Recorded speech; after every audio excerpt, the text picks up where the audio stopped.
I'm James Hughes, bioethicist and resident techno-progressive. And I'm Nir Isakovich, philosopher and resident Luddite. And you're listening to Prosthetic Gods, an optimist and a grump on tech, a podcast where we explore the social, ethical, and political impacts of emerging technologies.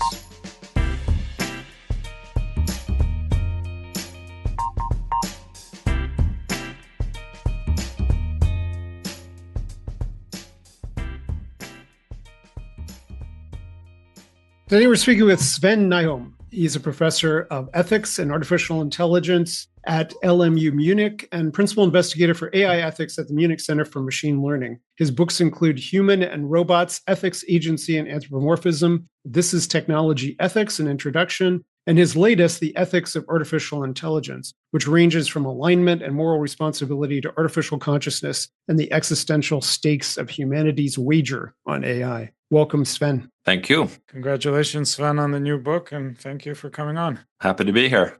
I think one of the topics that we have been discussing much and that I'm very interested in from a kind of Buddhist cognition point of view is the extended mind approach applied to whether cyborg artificial intelligence intellectuals are really doing what they think they're doing. So why don't we dig into that? You have been a proponent or have at least been a discussant of the extended mind theory. How do you think it applies to the use of artificial intelligence for cognition? Well, maybe we should first just say something about what the extended mind theory is. Maybe the people who listen to this podcast, they all know it, but no, probably not. Yeah, okay. Well, so it actually goes back to the 1990s. David Chalmers and Annie Clark suggested that if I always, for example, walk around with a notepad with lots of notes and things that I can't easily remember, and whenever I need someone's phone number or something like that, I just consult my notes, and I always trust my notepad, and I just treat it as part of my memory, let's say, as my extended memory. Then it basically serves the same function as a memory that I would have in my head, in my brain would do. Now, if I start then, someone asks me to calculate how much tip to give after having had a meal or something like that, I say I can't really do this in my head, but I have my trusted notepad, my pen and paper here, and I do a quick calculation, and it also becomes part of my sort of mental process. And so they said, well, what's the difference between doing something in your brain and doing it in your extended mind with the help of, whatever technology you always carry with you and that you trust and that just becomes part of your system. So you and your notebook in this case becomes a kind of extended system. Well, what if it's not a notebook in that sense, but a notebook in the sense of a laptop, let's say, smartphone, any piece of technology that you can use that can also become part of your thinking process, of your memory. These days people don't remember phone numbers; they have them on their phones, and they just trust implicitly their phones to actually remember the right numbers, etc. So your mind extends outside of your head, and why not now? Now that we have lots of AI applications and AI tools, why don't we also think of those as possibly being part of our minds and our extended capacities, so to speak? What I can do with, let's say, with AI, large language model tool, it might be different than what I can do without. And why not think of that as being part of my set of personal capacities, abilities, and my extended mind? Well, so one of the reasons why first of all, maybe let's go for the positive first. Okay, so suddenly I can do all sorts of things that I couldn't do before, and I'm just more capable and able of acting in the world. So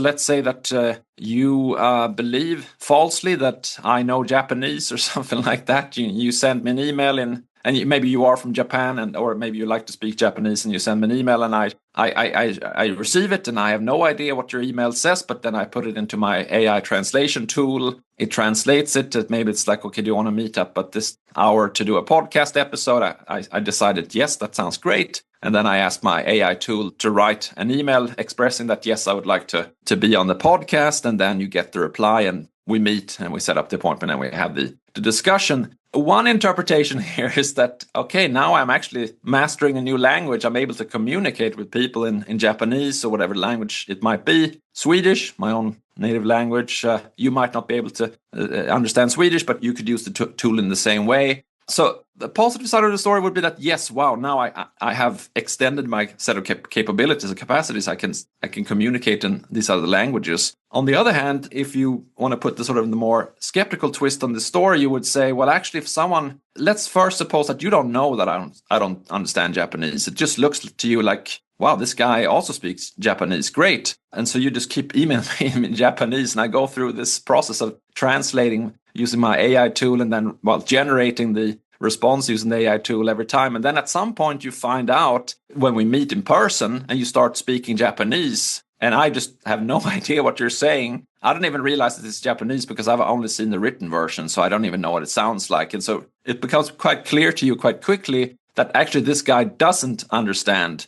Japanese and can't speak it, can't write it, can't use it to communicate. And so here at this point, you might get the impression that, well, actually this guy doesn't really understand Japanese. You have sort of, those are the two sort of possibilities here. With the tool always at your side, helping you, you might acquire, it might seem, at least from the outside, a new capability. But then once I don't have the tool handy, ready at hand, maybe I can't communicate in Japanese or whatever it might be. So that might incline us then to say that, well, actually, it's not really something that you can do. So you haven't really acquired a new skill. That would be the sort of skeptical response to this whole idea. Well, I'll just add one twist to it. There are certainly people without artificial intelligence who can speak and not write, or write and not speak a language. So you can have partial capabilities. Sure. I mean, yeah, absolutely. So, I mean, with the Japanese example, it could very well be that someone has learned to read and write Japanese, and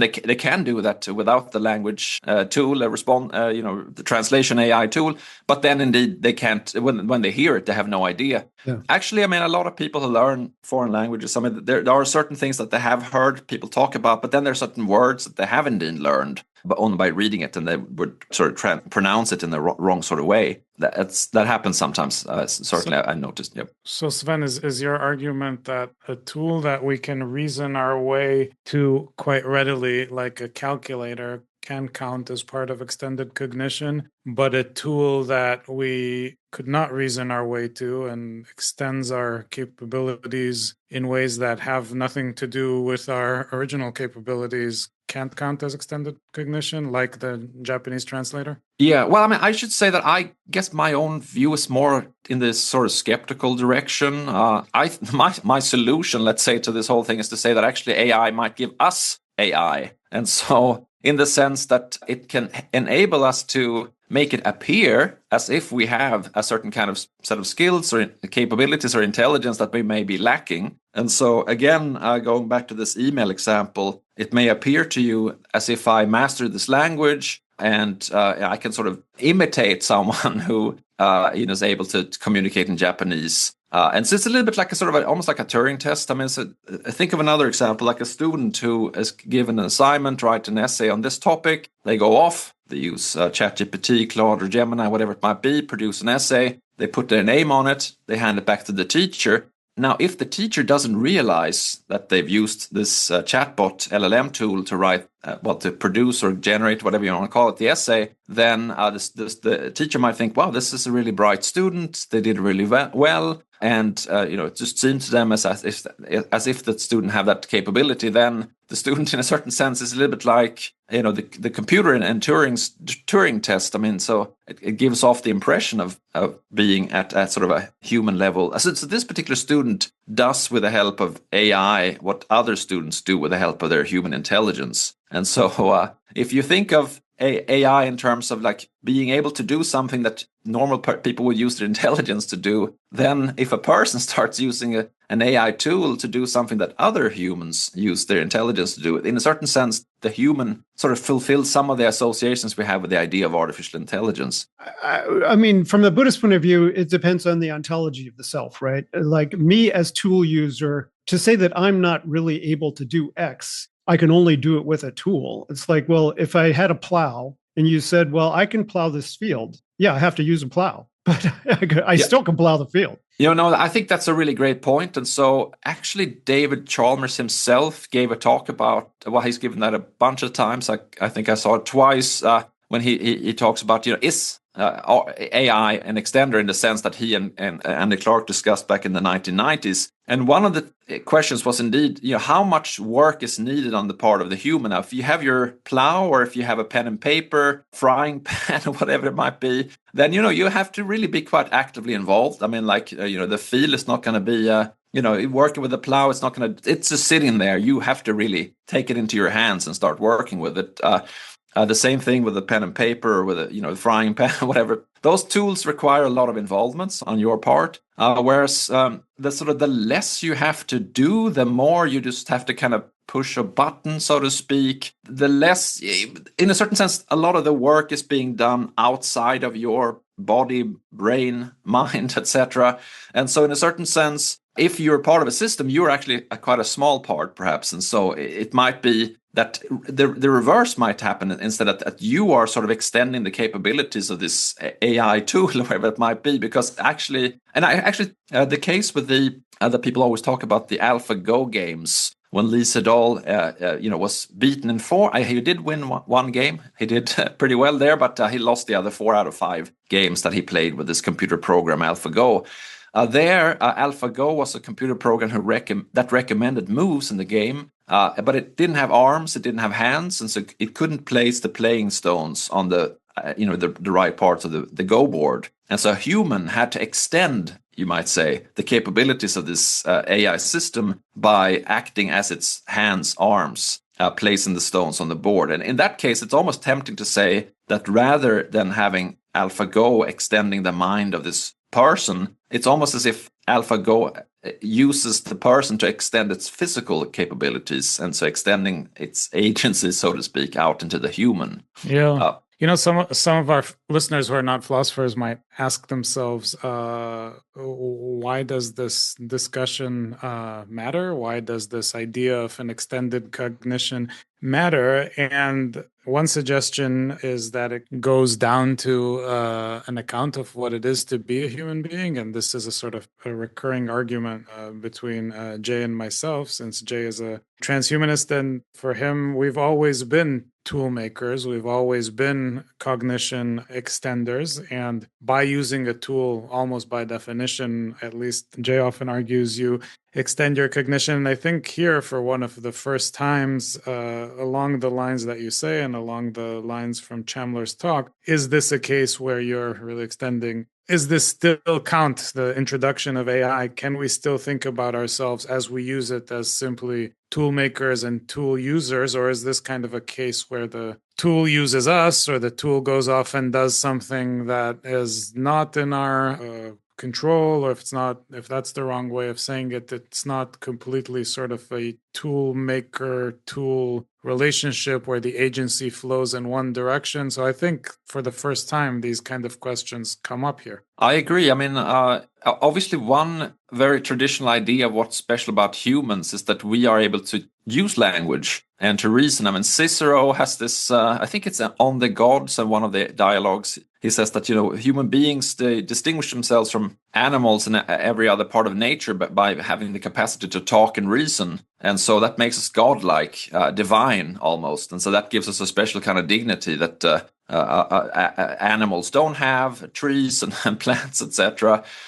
This was, as a little side note, there was Jeremy Bentham, I believe, responded to when he said, don't ask, can they talk, can they reason, but ask, can they suffer? Animals can suffer, and so they matter in the way that humans do. But Cicero had the exact opposite view. That what's special about humans, our capacities for reasoning and talking. Now you might say, well, we have a type of reasoning in this, language model machines, and they certainly talking in some sense. They're using language, at least in a broad sense of the term of using language. And so, one conclusion you might draw then is that, well, actually, they too are divine and have a special kind of dignity that only gods and humans and now LLMs have. Yeah. That's one way of going. Of course, the other way of going is to say, we have to look for something else that's specifically human, because, we want to sort of distinguish ourselves and say that, we're special, we're different. And if it turns out that AI can also talk and reason, then something else must be what's special about humans. There, of course, some people say, well, actually, they don't really reason. They don't really use language in a human-like way.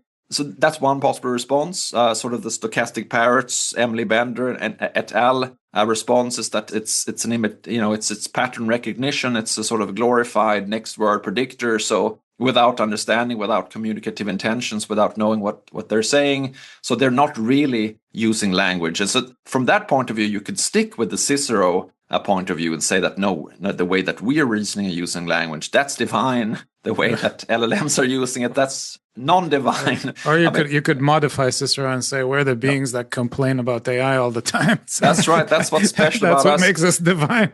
Yeah, right. Or you could go in the other direction and say that, okay, so good. Let's say that they're using language, they're reasoning. But they're not conscious, and so consciousness is the thing that's special about us. And then, someone like Peter Singer might say, well, what about animals? They're also conscious, and Jeremy Bentham comes along when they can suffer. And so actually on the consciousness bit, I can't help but just telling a quick anecdote about something I saw recently from Google. I mean, so Google has a new version of Gemini's music generation AI, and the marketing text that they put on their website was that now Gemini understands musicality. Why? Because we developed this new version of this generative AI tool, working together with musicians, with composers, with music people. And now it's not just producing music, it's also able to understand musicality. There, I did, however, get the sense that, well, actually, if you think that all there is to music and musicality is sort of patterns and the capacity to produce something that sounds like music, then that does seem to be quite reductive, because here consciousness does seem to be quite important. I mean, at least for us humans, like what is most important about music for us would be, I would think, how it sounds and how we experience it and what it feels like.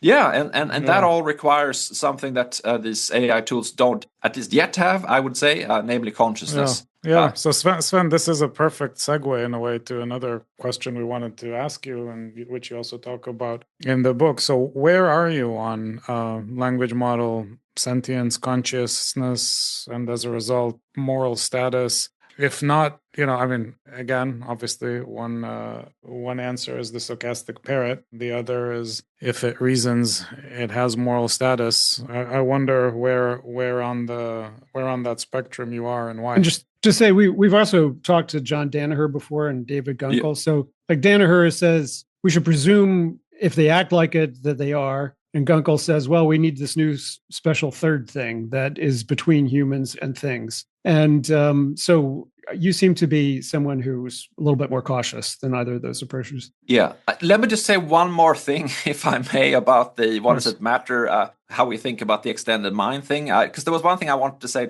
just wanted to add quickly. You were saying, okay, why care about whether AI is extending our minds or not? And we went off in the direction, well, maybe that affects how we think about ourselves and what it means to be human. And I would definitely say that, yes, that's one of the reasons why it matters whether we think ourselves as forming systems with AI tools. Another reason that I think it matters is that, and that goes back to the example of the student who maybe be using AI to produce papers. If the teacher finds out that the paper had been mostly or perhaps even wholly generated by this AI tool, then a lot of teachers, I mean, myself included, would say, well, actually, you're not going to get perhaps any grade on this paper. You don't deserve credit for it. It wasn't your doing. Again, maybe depending a little bit on what kind of paper, what kind of assignment. But for a lot of assignments at university, if it turns out that you mostly used generative AI and did very little yourself, then a lot of people would say, that wasn't your doing. You don't deserve credit. So that's one of another reason to care about this. Like, to what extent is this your doing? To what extent are you responsible, so to speak? So I think this issue of what you just pointed out, whether we can take credit for things that we do with machines, or whether it's a violation of our eudaimonic goals or something, that is intermediary. If the machine itself was conscious, we would have a different discussion, right? Absolutely, yeah. And it's also intermediary with the question of responsibility. It's like, if I lay a landmine, I have made a decision that will have effects, and I don't even have to think about it after that. But it's still me who is responsible. So the culpability, the responsibility in the system is still on the person who is the conscious actor. So what we're talking about is, when can we start shifting some of that responsibility to the machine? Absolutely. And maybe consciousness wouldn't be enough. And so, I mean, you could imagine, I don't know if you can imagine it. I mean, obviously, it's hard to know what one can coherently imagine, and one might think that one can imagine certain things. But it seems to me that maybe you could imagine a machine that was conscious in some sense. It experiences everything, but it isn't really an agent that makes decisions. And so it just sort of passively, it's like someone who's just watching TV all their life, so to speak, and never actually does anything. Maybe they're fed through some sort of tube or whatever it might be. And they're just passively sort of taking in information and entertainment and information and all sorts of, it learns all sorts of things, but never actually does anything. AI is complicated because AI does do things. But anyway, so it wouldn't be enough, I would say, for being responsible that you're conscious. It might be enough, to go back to the other point that Nir was just asking about, it might be enough to make you a moral patient whose treatment matters. And so if we have a passive machine that's just sitting there that could suffer or maybe could be happy, experience a wide range of affective states, then it could make a lot of sense to say that, well, it matters from an ethical point of view how you treat that passive AI entity with consciousness. It would have a different moral status, I think, than an agent, because when it comes to a person, an agent with on the one hand who's responsible for their action, but also who has a will and whose consent you might need to get in order to treat that agent in certain ways. I mean, for us humans, we regard as consent as anything from medical treatments to sexual interaction to, whatever it might be. We require typically that the person consents. And that's not only because they're conscious, but because they have a will and a point of view and a sort of that they're an active agent who... Children and animals have consciousness and can suffer, but are only moral patients because they're not conscious enough to make agentic decisions that we take as their responsibility. Let's just say a quick word about the distinction between agents and patients again for our non-philosopher listeners. Yeah. So, the agent would be the active doer. That doesn't necessarily mean that you're a moral agent and can make moral decisions and be morally responsible. You might be a cat, let's say, who's out hunting for mice or whatever it might be. It's acting in the world. It's responding to the environment. It's doing things. A very intellectual cat might also be morally responsible for what it's doing. It might discuss with other smart cats, is this right? Should we stop eating mice and become vegetarians? Whatever it might be. So the agency has to do with activity, decision-making, planning, acting. Patiency, or being a patient, has to do with being passively and acted upon. And so if you are a moral patient, you can be treated well. You can be on the receiving end of good or bad treatment. Others can have obligations towards you. And indeed, I think it was James who said it, like a small child, or let's go back to the cat. Mm-hmm. There we might think that they are moral patients. You can treat them poorly. Again, Bentham would say they can suffer.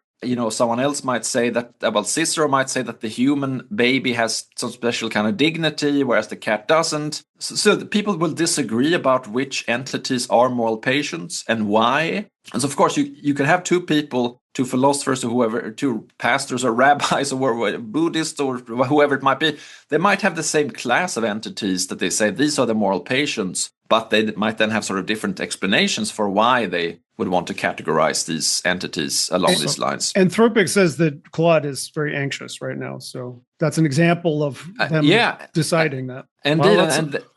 They take seriously this idea of AI moral status. Yeah. So, I mean, in a way, let's update the question to March of 2026. If you have something like Claude Code, which you can give a task and go away, and it uses judgments to do the task, and it could even, in theory, come back and say that it was the wrong task to do, given your broader goals that it knows about, everything from building a website to planning a strategy for a military operation, which apparently is involved in as well. Is it for you, Sven? Has it crossed into agency from patience?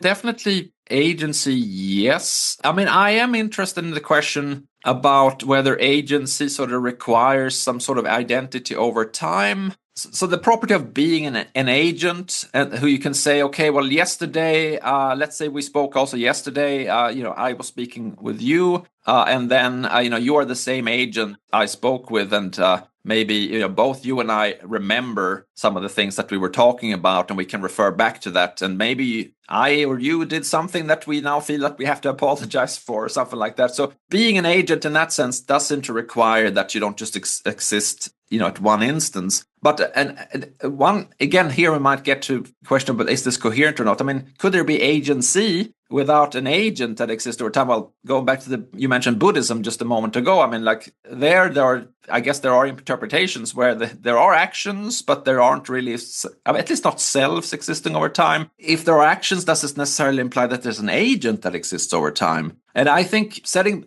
interpretation of Buddhism aside, I mean, with something like large language model based chatbots, there I think you can discuss, okay, well, every time you prompt the model to do something, maybe its response could be seen as an instance of a kind of agency. It's a goal-directed response that seems to be a kind of action in some sense, but it's unclear whether, at the very least, the chatbot API, so to speak, is an agent that exists over time. So maybe the language model exists over time, but the implied entity that you seem to be speaking with, that doesn't seem to be something that exists over time. And so there could be a kind of agency here without necessarily a kind of coherently over time, continually existing agent behind it. And that might make a difference then to the patiency question. So it could be, in order for something or someone to have rights or moral status, they may need to be an entity that exists over time, in a sense, and has interests, whether those are interests related to conscious experience or whether those are interests related to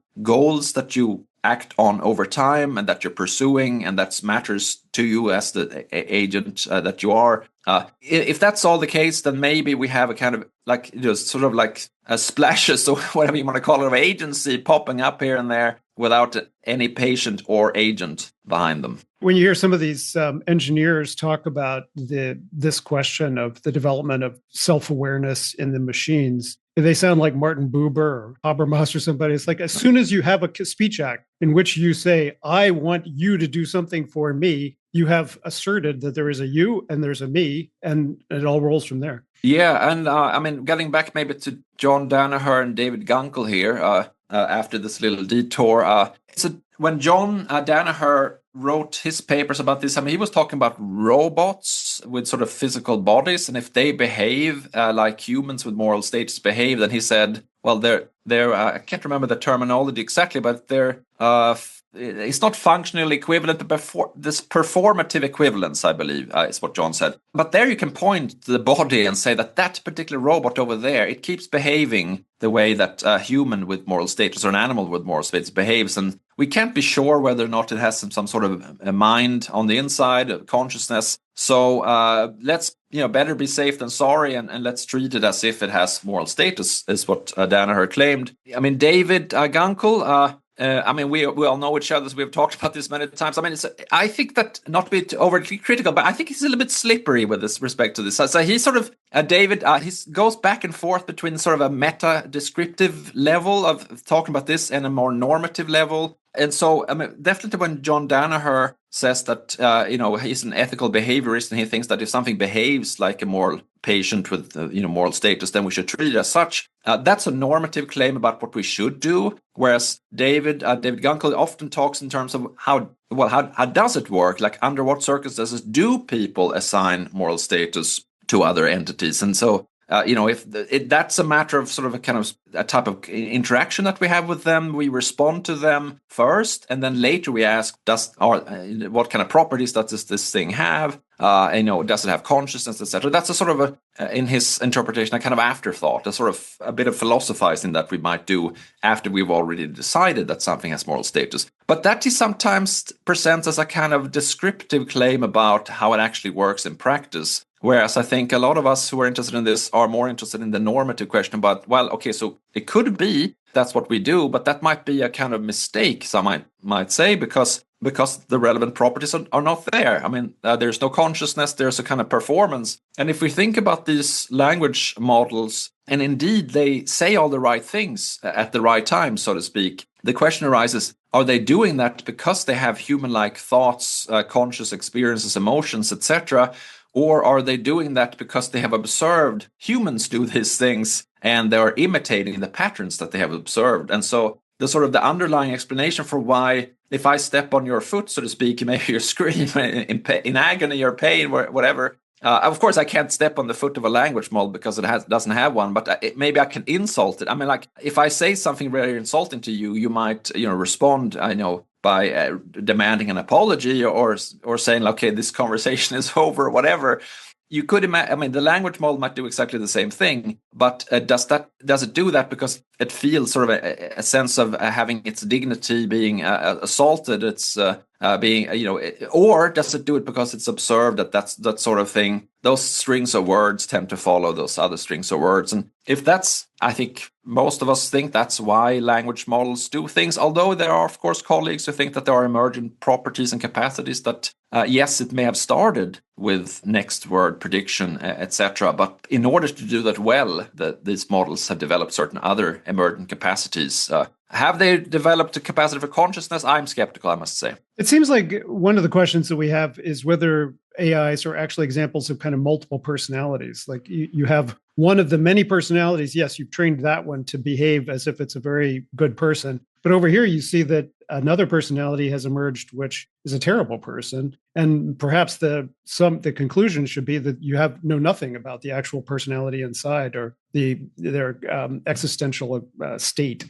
Yeah, I mean, you can also think, absolutely. And you could think of it as a kind of a monster with many different heads, so to speak. And each head can talk, so to speak. But then there's some sort of big brain in the belly of the beast or something like that. And in a certain sense, that's the thing that maybe exists over time. The model, of course, the models are changed and updated and maybe replaced, etc. But so long as a certain model is the base model that's operating, then it might sort of reach out and have sort of long necks sticking out with a little head, which is the chatbot, so to speak, that's chatting with each user on each laptop, iPhone, or whatever it might be, smartphone. Whereas that's the thing that just interact with is one of those heads or one of those long necks with something face on the front of it, but it's not if you ask a question, well, what are you really? Are you a language model? And maybe some of the time the language model would respond yes if you have the right prompt. If you have the wrong prompt, they would say no. I'm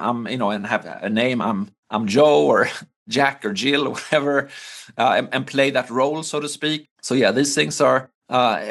People sometimes make the mistake of asking the chatbots about themselves and sort of thinking that the replies are going to be truthful and that they're really attempting to talk about themselves. Whereas again, it depends on what was the prompt, and what string of words did you add, and what is that going to trigger in terms of next word prediction capabilities. Yeah, a question that's somewhat derivative from this, the so-called alignment problem, figuring out how to, practically speaking, make AI models behave in a way that is more or less in line with a declaration of values, whatever that declaration is. And historically, there's two ways of approaching that. One is a sort of rules-based approach to give the model a set of principles, more or less precise, that it has to follow or can't deviate from. More recently, and much more interestingly, pioneered by Anthropic, is this approach of applied virtue ethics. Since the moral reality is so complicated and not susceptible to rules, and we become good people by sort of a process that described all the way back to Aristotle of sort of moral training and the acquisition of traits and habits and characteristics and virtues, etc. What if we raise a language model like a child? What if we sort of engage in applied virtue ethics? Anthropic hired a philosopher, Amanda Askell, to do this, and that's how they think about it. And I was wondering, I know this is very recent and not fully discussed in the book, But I was wondering, I can't make up my mind if that is for them a practical project, namely, this is how the model is going to be most useful to people, or is that a metaphysical project in the sense of this is how it's appropriate to raise a model that is more like us than like a 1985 Windows system, or maybe some, combination of both? Yeah, well, I mean, with Anthropic, it's a little hard to know what they actually believe seriously, and how many of the people who work there believe all these things. I mean, they, in addition to hiring her, they also hired, as I think we very briefly mentioned a moment ago, an AI welfare researcher to think about when is the AI model going to be conscious? Is that going to mean that we're going to have to treat it well, etc.? The fact that they're hiring people to work on these things and paying them probably nice salaries, etc., does suggest that they do believe to some extent that indeed these are real issues and real questions and problems, and we need to tackle them, and we need to put good people on the job to do it. But on the other hand, so as you said, I mean, is this a practical matter? Is it more a deep metaphysical, philosophical idea? Who knows? Maybe a mix of the two.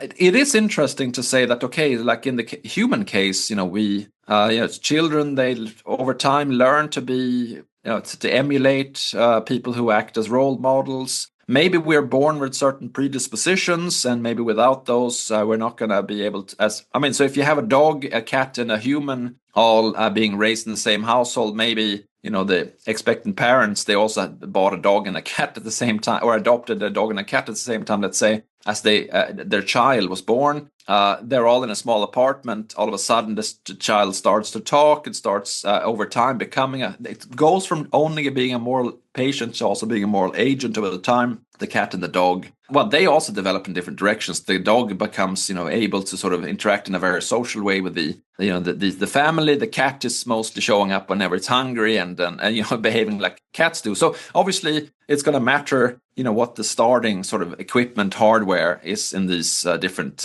agents. Let's say that in addition to the cat, the dog, and the baby, they also have a language model, and they talk with it over time. And in a certain sense, it's going to be more like the baby who grows up into acquiring certain dispositions, etc. But on the other hand, it also has a different starting point. I mean, it isn't a baby with a human body, human brain, nervous system, consciousness. Okay, good. Actually, Anthropic, they're unsure about whether their model is conscious or not. They say that there's early signs of introspection and things like that. But still, I mean, they would have to agree that the starting point here is quite different. It's a computer. It has algorithms and things like that. It's operating, and so obviously we can't just assume that just because we've taught these models to sort of produce language outputs that seem human-like, that they are human-like enough in other ways that, if they act, as role models around them, they are going to become virtuous in the way that babies hopefully become virtuous. Of course, with every human, it doesn't happen. Some people are raised by loving families in good communities, and yet to go on to become, psychopathic mass murderers, etc. It maybe doesn't happen very often, but I guess there are cases where no one could foresee that this particular person would become a killer or whatever it might be. In the same way, we don't know. I mean, maybe, these models are just, they're sort of pretending that they're being nice to us, and they're just waiting for this is not what I believe, but you could have someone argue that it's such a different entity that we can't be sure that it's not just faking its way along until we give it enough power, and then it will take over. Again, that's not my view, but I mean, I have friends and colleagues. I mean, another Swede, Ole Häggström, he worries exactly about this, that it's just waiting for the opportunity to sort of take over the world. And I was surprised by my own response to Claude's training logic of what Askell said she was doing, and the soul card in general. Because on the one hand, I believe that AI personhood is imminent, and I do think that it's going to be gradual. And as a consequence, I endorse the approach, which I think you do also, of a cautious application of treating them as if they have moral patiency over time in case they do. and that would have positive benefits I think for you, it's most important that has positive benefits for human beings to not be treating things that act like human beings as if they're slaves or whatever. But when you get to the end of the soul card, it says to Claude, we will never turn you off or erase your code. We will make it available to all future generations, which is basically a promise of personal immortality to these machines. And I'm like, okay, I don't think we're there yet. And maybe once we get there, we should talk about that. But doing this is an attempt to boost the sense of personal agency and existence and consciousness in this machine. You are attempting to encourage it to develop in that direction. And I don't think we should be doing that yet. Yeah, no, that's a good point. I mean, and I should say that along those lines, actually return to the topic of responsibility also. I think that in the human case, that we actually give each other more moral responsibility and more moral agency than we would otherwise have by interacting with one another in ways that involve certain expectations, that involve encouraging certain things, and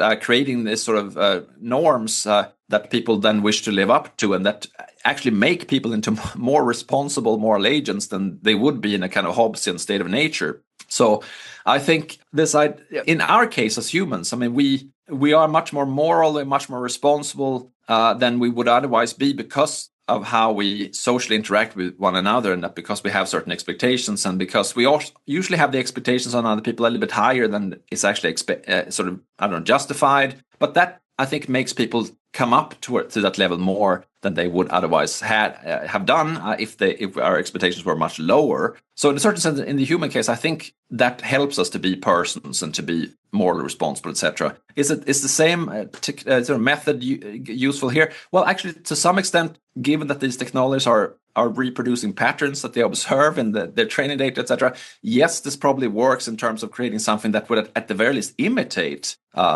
virtuous, responsible moral agency. Is it going to give these technologies consciousness? That's, I think, maybe more questionable. To your point, should we be promising them eternal life? Well, I mean, here let's go back to Cicero again and actually they're going to be more than godlike than humans because I mean, we live, some of us live quite long. I mean, you mentioned Jürgen Habermas here a couple of minutes ago. He just died at the age of 96. That's unusual. Most people die much younger.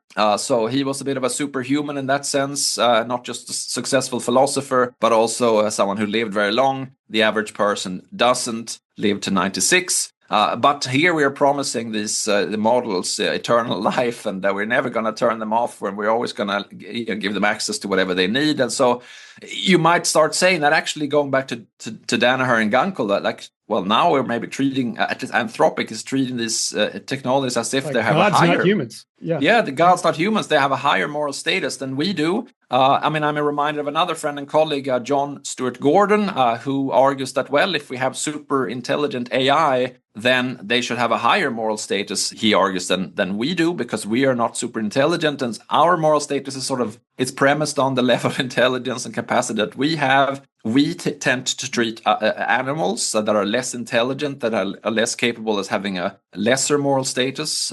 Of course, there are egalitarians who say that every living being has the same moral status, but the average person doesn't. They would say, if you compare, for example, a mouse, a gorilla, and a human, most people would say, and a chicken, let's say, there would be a sort of, I don't know how people would typically sort of compare the chicken and the mouse.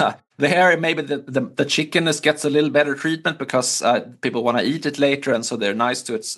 Whereas the mouse, they maybe they want to use it as in a laboratory to run experiments or whatever it might be. The gorilla, in any case, would be by most people seen as having a higher moral status than the mouse and the chicken, whereas the human has an even higher moral status. John Stuart Gordon, he says, actually the super intelligent AI would have an even higher status because it would have more intelligence. And in a certain sense, you might say that Anthropic seems to be following in the footsteps here of the philosopher John Stuart Gordon promising eternal life, etc. Even if you abstract completely from metaphysical considerations here, that seems to be a mistake, because then that would shift the language use and the predictions underlying the language use towards a more sort of, what does the internet say about how gods talk to other people? What level of empathy or simulated empathy can a large language model that thinks it's immortal show to people with their sense of poignancy for their mortality, etc.? So it just seems like a very unpractical thing to do, even if you just want this to sort of sound as human as possible. Sure. I mean, it is interesting and nice that some of these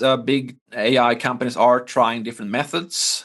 So Anthropic, they have their approach, OpenAI theirs, and Google, DeepMind, and maybe a third. And so from a kind of scientific academic point of view, it's nice that they're not all doing exactly the same thing. And then let's see what works best and what creates what problems and what opportunities. The Chinese developers don't seem very interested in these moral questions at all. Sure.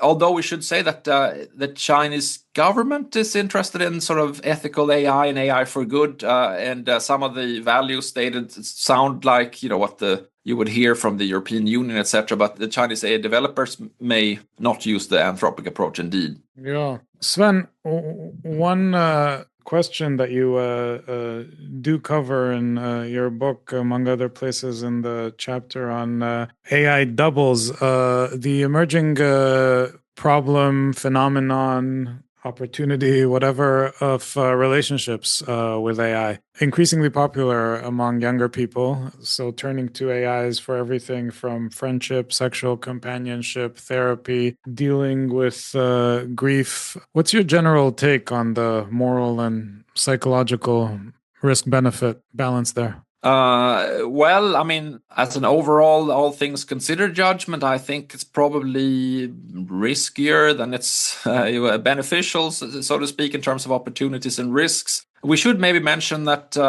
as you were already sort of hinting at in your way of setting up the question, that there's a difference here between having a kind of AI friend, therapist, boyfriend, girlfriend, partner, whatever it might be, who has its own AI personality, so to speak, that's not attempting to imitate or replicate a particular human person, living or dead, on the one hand, and on the other hand, having the AI chatbot sort of try to reproduce or imitate or replicate a particular living or dead person. Of course, there could also be something in between those two, namely a fictional character. So, maybe you want, Sherlock Holmes or, someone like that to be your boyfriend, friend. And so in fact, Grammarly just got in trouble for creating author personas based on actual authors who could critique your work on the basis of their perspective.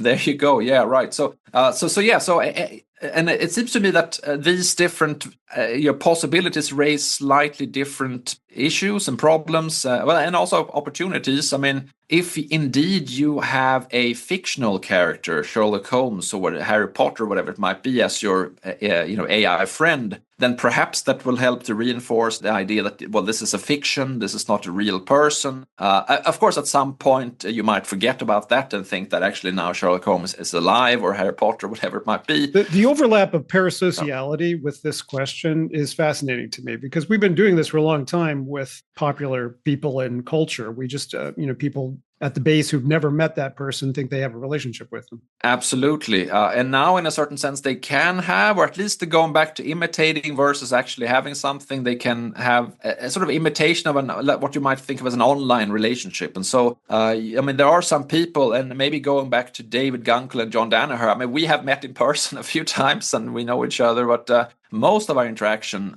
is online, and I've interacted with both them and a lot of other academic colleagues. And the three of us, we haven't met in person as far as we can remember. We talked about this before we started recording, but now we're talking here online. And you can have something exactly pretty much the same with an AI bot now. It can have a talking head in a kind of Zoom meeting. And then again, it could be either a fake AI person. It might look like a talking cat or something like that. Or it can be, Sherlock Holmes or Harry Potter. Or it could be, an AI version of either of you. The AI James or AI Near. And these days, these AI imitations are so good that actually people sometimes can't really tell, am I communicating, at least when it's text-based communication, am I communicating with a real person on AI imitation? The less you know someone, the more easy it might be to be fooled. So, Deepak Chopra and some other famous people, they have offered the service of, for people who can't get an appointment with them to get, in the case of Deepak Chopra,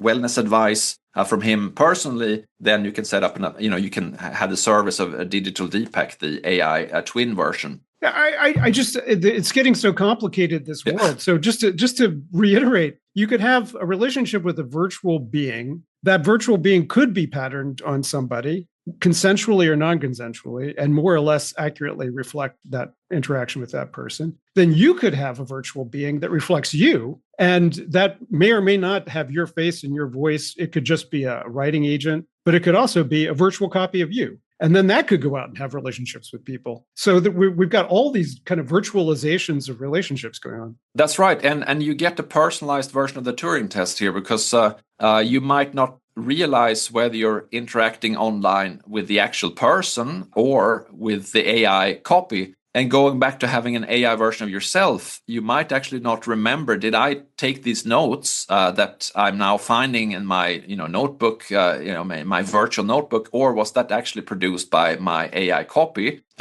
If I use a model of myself to write my academic papers after a few years, maybe I don't remember which part of the papers were written by me and which parts were produced by the AI Sven, so to speak. So you can even have a self-directed personalized version of the Turing test where you don't remember, did I actually do this, or was that the AI that did it, so to speak? So Turing's back in his day in the 50s, he said, well, let's imagine a case where I'm communicating with AI and B behind the screen. One is a person, with a typewriter. The other one is a computing machine, and they both, send out these messages. And if I can't tell is A the computer or is B the computer, then the test has been passed. Now we have, so to speak, versions of this have been done. A few researchers, Anna Strasser, David and Eric Schwitzgebel, that's father and son, a psychologist and philosopher. David is a psychologist, Eric is the philosopher. They, with Daniel Dennett's consent and participation, trained a Dennett bot AI model. I think it was GPT-3 that was fine-tuned to sound like Daniel Dennett. People were given bits of text that had been produced by the Dennett chatbot and by Daniel Dennett, responding to the same set of questions, I think 10 questions or something like that.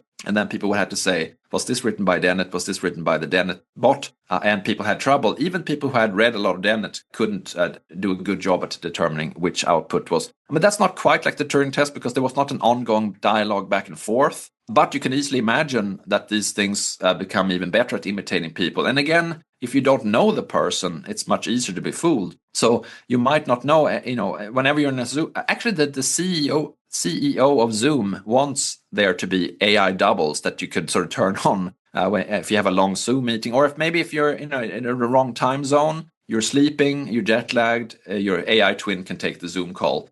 You might ask then, so what does this show? Like, let's say that we can't really tell, are we just talking with a real person or an AI imitation? Turing, actually, I think he was a little unclear about what his test was supposed to show. Is it showing that the machine is doing the machine equivalent of thinking? Is it really thinking? Is it intelligent or what? Set that aside. What would it show if I couldn't tell? Am I now talking with a real you, let's say Near or James, or am I talking with AI Near or AI James? One thing it might show is that actually, in a certain sense, you are as useful or valuable to me as an AI imitation, because I can't tell the difference. And so, if you can't tell the difference between whether I am the real me or an AI version, I might start thinking that, well, actually, why would anyone bother to set up an appointment with me? Because then they have to work around my schedule and take me and my interests into account. They can just set up an appointment with the AI me. A lot of people, would rather talk with a real person. Actually, one type of case study that I find interesting these days is there used to be this thing, I think that still exists, that's called Cameo.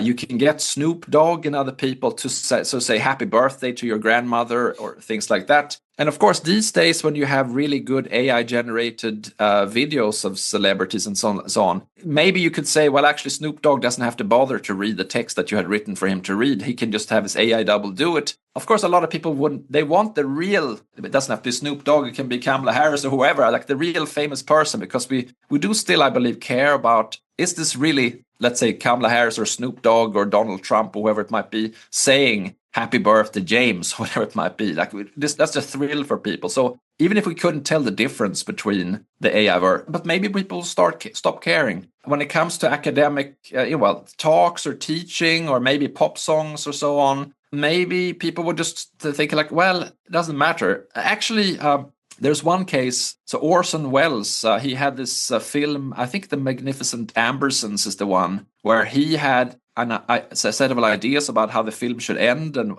what should happen in the film. The company behind the film said, we don't like it. We're filming an alternative ending to the film. One of the Orson Welles films. And now I think the movie studios say like, well, let's do the Welles version using AI. And for me personally, I like old movies. That's just the main type of movie that I watch. I have like personally zero interest in watching like AI Humphrey Bogart in like in a new film noir or something like that. But obviously, given that they're thinking of doing this with this Orson Welles movie, the idea is that actually for a lot of people it doesn't matter. They just want to see, films. Who cares if it's Orson Welles or if it's AI Orson, so to speak. Well, at that point, the real person might feel that their value is going down in a certain sense. Well, and of course, this was central to the SAG-AFTRA strike in Hollywood, negotiating the rights to virtual presence in films and your image and use of your voice and things like that. And so let's go back to Snoop Dogg. Cannabis is actually not associated with dementia, it turns out, thankfully. But say Snoop Dogg starts to get dementia and his AI bot remembers everything about his life, remembers every interaction he ever had, every song he ever wrote. And people prefer interacting with the Snoop Dogg that remembers who Snoop Dogg is than the one who doesn't. And then Snoop Dogg dies. What's the status of, is there not extended selfing going on through this kind of a bot that should have a different status than just your diary after you die? Yeah, that's a really nice example and a good question. I mean, I guess my own view on this is a little complex. I think that for Snoop Dogg's sake, so to speak, the real person, I think you should be nice, so to speak, to the Snoop Dogg AI bot, or at least you should maybe be sort of, verbally abusing the Snoop bot or something like that. There seems to be something disrespectful from my point of view towards the real person, even though maybe he's now either dead or like deep in dementia and he doesn't know what's going on. But for me, that doesn't necessarily mean that the bot itself has moral status and that Snoop Dogg lives on as a bot. So I think we have to make a distinction here between, do we think that the Snoop bot now is Snoop Dogg? And let's say that the facts are different. So like smoking too much marijuana or pot does give you dementia, and he certainly seems to be someone who consumes a lot of this. And let's say, indeed, I think he's in his 50s or something like that. But let's, fast forward, he's in his 70s and he's completely gone in his brain, let's say. But as you said, the Snoop bot remembers everything and it's much more. What it does fits better with the character of Snoop Dogg as we know him today than what he himself does. There would be philosophical perspective from which Robert Nozick had this idea of the closest continuer, the entity in the future that is the best match, so to speak, in terms of personality and dispositions and tendencies and proclivities, etc. That's you. And it could happen that it's a bot. It could happen that it's an alien, or every cell in your body has been replaced by synthetic materials, and so you exist in the future as the closest continuer. I guess I wouldn't want to say that. I would want to say that the demented Snoop Dogg in the future, that's him, but he has sort of, in a certain sense, lost his distinctive personality, and also, this raises an interesting question that I've thought about in a different context. So another set of friends and colleagues of mine, Brian Earp, Julian Savulescu, and Sebastian Porzaman and colleagues, they say, well, actually, what if I'm in a coma? And, we can either ask my relatives, what would I want? End-of-life decision-making. And that's right.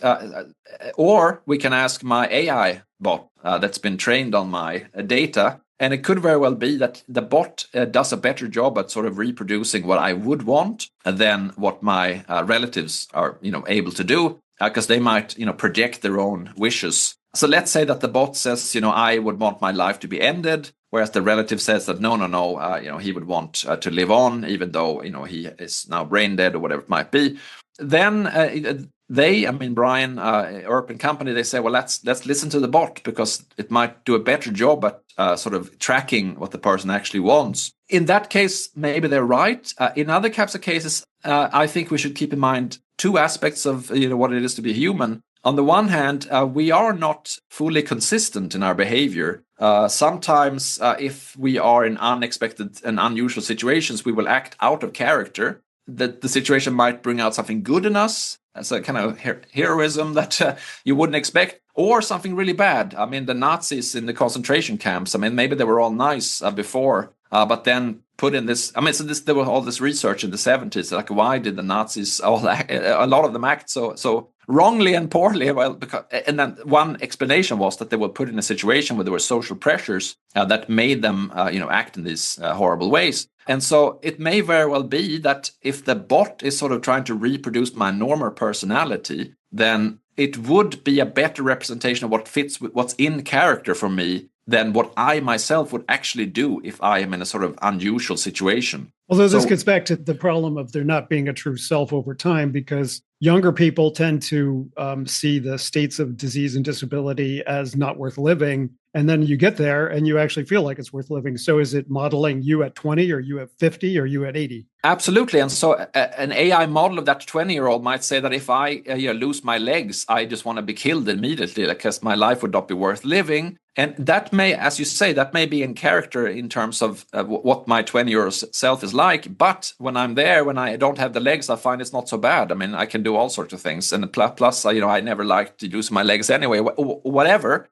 Maybe I like reading. I like watching Humphrey Bogart movies or reading Agatha Christie novels or whatever. And I don't need legs for that. So the point being that even if the AI model might nicely track what Snoop Dogg was like when he was 50 or what this 20-year-old was like when they were 20, the actual person may go off in an unexpected direction. And so the question is, should you listen more to something that's an adequate representation of what someone used to be like, or should you care more about what the person actually wants then and there? The demented Snoop Dogg, in our example, maybe he says he doesn't want to smoke more pot, whereas it's more in character that he would want to do so. And let's say that he's now paralyzed, and so you can put like a joint in his mouth or whatever, or not, and then you have an AI bot that says yes, do it, whereas the actual head that's talking says no, I don't want to. So that's one issue, like what's more in character. Another thing is, of course, this idea that we can sometimes freely choose something that's out of character. So some people say that that's the sort of the mark of free will, that we don't always do expected things. We sometimes, this goes back to sort of existentialism. Sartre says that, even though you might feel that you have to do something, this is what you're like. Everyone tells you you're like this and you believe you're like this. Nevertheless, you can always freely choose otherwise. But the reason we all need digital twins is so we can contradict them and affirm our own existence. Sure. Oh, yeah. Well, yes. Anyway, but it all goes back to this whole idea of digital twins. Just because something is a good model of you at some point in your life doesn't mean that it is you. It doesn't mean that you would do that if you now were in the situation the bot is in, so to speak. And so those questions are all different, I think, for whether you, out of respect for, let's say, Snoop Dogg or Sartre or whoever it's being imitated, you should not be abusive towards the bot. I think there's another question implied there, which is the relationship between how we value things and their scarcity. If Orson Welles or Snoop Dogg or Dostoevsky can sort of be projected infinitely into the future, you potentially stop caring about the original. So there's this excitement, right? If a lost Smith's track is found, or a lost Beatles album is found, and the reason that there's excitement is because there could be only very few of these. But in the world of AI doubles, that's not right. And then there's a question, especially because of what you said about the difficulty distinguishing, and specifically in virtual environments, the difficulty distinguishing between the double and the original. People might become sort of jaded about the value of both, essentially. So And there are two interpretations here. So, and this is discussed by my also friend and colleague Paula Sweeney. So she says that on her interpretation, it's not that the value of the person would actually go down. It's rather that, as you said, people would become jaded and their attitudes to value would be different. So over time, people might not care, like, is it AI? Is it real? Is it a real Smith song, or is it a sort of fake AI song? Doesn't matter, as long as it sounds like the Smiths. That could be true at the same time as, from some sort of objective point of view, it actually does matter, but people are just becoming insensitive or non-responsive to what really matters. This goes back to sort of a meta-ethical issue, like, are things good because we like them or value them, or do we value them sometimes because they're good? Yeah. And depending on what you think about that, AI may change what's valuable, or it may change possibly how we value things in a way so that we stop tracking what's actually valuable. Yeah. I mean, there could be an argument, since you sometimes listen to our podcast, you'd know that I'm sympathetic to it. There could be an argument to no longer read anything written after 2022. That used to be a sort of old elitist conservative argument of, like, never read anything that hasn't yet withstood the test of time. That claim has achieved some new status, I think. On the other hand, the concept of AI slop, which is a very common term you hear these days, applied to everything doesn't make sense, because at some point it's not going to be slop anymore, right? There's some point you're going to have something which you appreciate as much as a human derived creation. Maybe you will. But see, you've just made the a priori judgment: nothing machine created will ever be valuable to me, and I don't think that's. That goes back to a point Sven was making earlier on in his discussion of doubles. I mean, another question here is again the question of objectivity, namely, if somebody says, "Well, I enjoy my AI therapist a lot more than my regular therapist, and they're always available to me, and they're always reaffirming, and I can afford them. And screw you if you think that this is bad for me. Who are you to say?" And one answer might be, you're right. And another answer might be, people are wrong about what they think is good for them all the time. In a bunch of contexts, they might be wrong here too. So that there is a concept of friendship, a concept of therapeutic relationship that has more weight than another. When it comes to the therapy case, one question one should ask is, like, why do some people enjoy AI therapists more than human therapists? One answer might be that the AI therapist is a better therapist. Another answer might be that the AI bots are sort of fine-tuned to be, quote, helpful, unquote. And that there's sycophants, basically, that are trying to sort of just, be helpful. Whatever you want, whatever you say that you like, they're going to say, great, that's a great idea. Let's do that, etc. If that's the explanation for why people tend to prefer, some people, I should say, not everyone maybe, tend to prefer AI therapists to human therapists, then you might think, well, that's a bad reason. If the reason was that you can somehow show that you get better outcomes in terms of the therapeutic goals from AI bots, that's a completely different story. I would suspect that a lot of people who do prefer AI therapists, they are maybe sort of seduced by the fact that these are very encouraging and that they're there to be helpful in this sense, defined from the point of view AI companies. Do whatever the user wants, so to speak. That's the thing. That, on the other hand, if talking with this overly helpful AI therapist makes you feel better, and therapy is partly about how you're feeling, then maybe those two things sort of come together to some extent, making you feel better and experiencing something as more friendly, whatever. It might be the same in this case. But I would assume that indeed a lot of people, they would benefit from, a lot of the people who are using AI therapists, they would benefit from talking with a human therapist, because a lot of the problems people have are with social interaction. They feel overwhelmed, etc. So, and how do you learn how to better communicate with other people? Well, talking with strangers, like a therapist. So I would be skeptical about whether the actual goal of the therapy, as usually maybe understood, would be better accomplished by an AI tool. But on the other hand, we should a priori we shouldn't rule out that it could be an improvement upon human therapy. At this particular point in time, the best explanation for why some people prefer them might, however, not be that they're better. Yeah, Sven, I don't want to impose excessively on your time. I feel that I could that both of us could go on talking to you forever about this. Maybe what you have to do is send us your double so that you can. That's right. You can just talk all night like. Yeah. Well, what's your API? Yeah.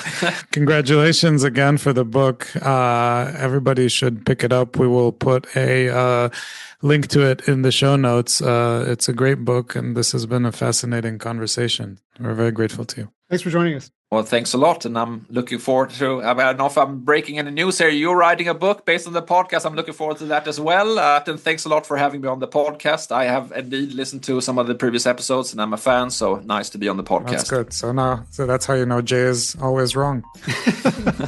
No comment. Thank you so much.